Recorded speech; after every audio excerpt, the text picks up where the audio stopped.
Hello Antra, this is day 43 of the 90-day challenge. I was double checking to make sure I was fully prepared for the trip out tomorrow to Denver for Insight.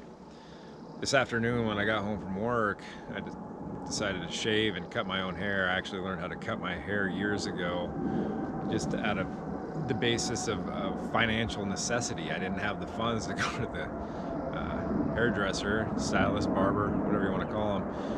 And I ended up learning how to do it on my own with one of these electrical facial trimmers. I bet you it was this exact one actually.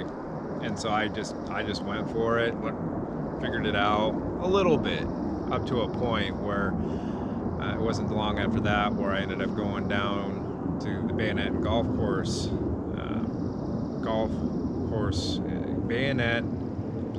Golf Course. I still can't get over that name. Yeah, that place down in Monterey, where when I first started there, this guy, Damon was his name. I actually mentioned to him earlier where he was. His dad's an author, but anyhow, when I first met him, not long after I started there, I was delegating out the work positions for the morning to everybody on the computer on an Excel spreadsheet. He came in behind me. I don't remember what for, but he had to point out what I had done on the back of my head, and the way he pointed it out, which was, dude, it looks like someone played Tetris on the back of your head. So at that point forward, we became really good friends because that was a dang good burn. A lot of you probably can appreciate that one. But so yeah, and of course after that I decided to just throw down like $70 on a decent actual hair cutter.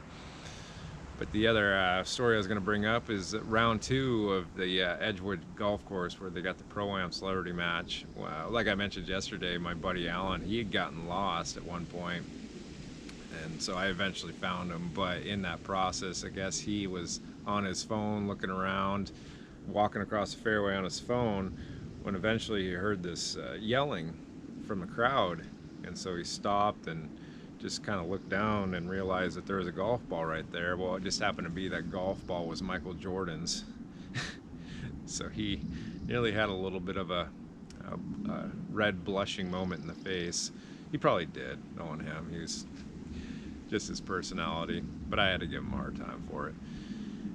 But that was the story that comes to mind. There's so many people there. Tim Tebow, Emmett Smith, a lot of football players. Guy Fieri, I can't pronounce that last name, but that cooking dude. He was promoting his show Minute to Win It, where at the end of it, he ended up throwing a bunch of Minute to Win It t-shirts out just for fun, and I caught one of them.